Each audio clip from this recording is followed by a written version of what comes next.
So, hello, good morning everyone. For today's video, so ayan, magluluto tayo ng ating, ayan, ulam for today, ang palaya na may itlog. Siyempre, lagyan natin ng ating, ayan, mga pampasarap, ang ating cubes, di ba? So, ayan.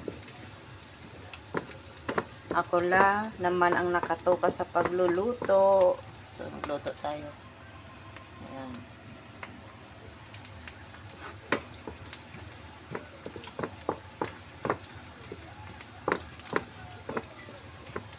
Luto tayo, luto.